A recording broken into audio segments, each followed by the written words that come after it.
टेढ़ो तुम्हारो मुख है, जैसो टेढ़ो तुम्हारो मुकुट है, और जैसी टेढ़ी ये कमर है ना, वैसी टेढ़ी आपकी बातें हैं। सीधी सीधी बात ना करो, टेढ़ी मेढ़ी बात करो। सहज टेढ़ बतरान में टेढ़ो है तेरो अंग। तो ठाकुर जी बोले, हे श्यामाजू, रचनाकार अपनी ही रचना की बुराई कर रहा है। क्या कह रहे हैं ठाकुर जी? रचनाकार अपनी ही रचना की बुराई कर रहा है। किशोरी जी बोली, मतलब? बोले, आप नहीं तो रचना करिए हमारी टेढ़ी मेढ़ी। बोले, हमने कैसे करी? बोले, तेरे कुटिल कटाक्ष ने मेरो तन कर दियो त्रिभंग। हे श्यामाजू, ये जो टेढ़ी टेढ़ी आप मेरी ऊपर कटाक्ष डारो, वही थे तो मेरो अंग टेढ़ो भयो है। मतलब किशोरी जी ऐसे देखती हैं ठाकुर जी को, कमर की ओर अपलक नेत्रों से देखती हैं, सोई ठाकुर जी ऐसे है जाए। बोले, मुझको शर्म आ, मेरी कमर है, शर्म आ रही है। तो किशोरी जी चरणन की ओर देखें तो ठाकुर जी चरणन, बोले मेरे चरणन ने शर्म आ रही है।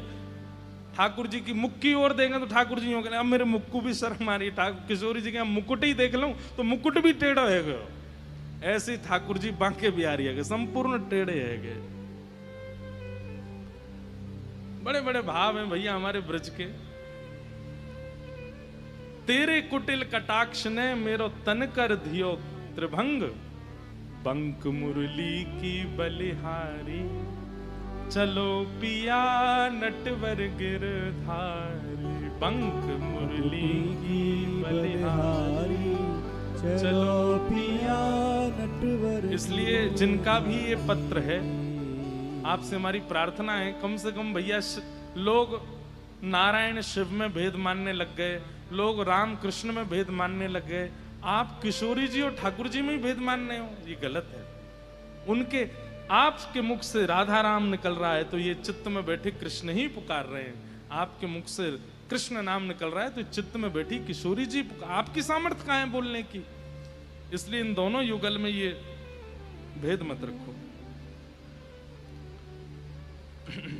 किसी ने कहा, क्या संत कृपा और गुरु कृपा दोनों भगवत दर्शन के लिए जरूरी हैं? ये जरूरी शब्द हटा दीजिए, अब बोलिए, संत कृपा और गुरु कृपा भगवत दर्शन के लिए हैं। जरूरी, ये आपने प्रश्न क्यों किया कि जरूरी है?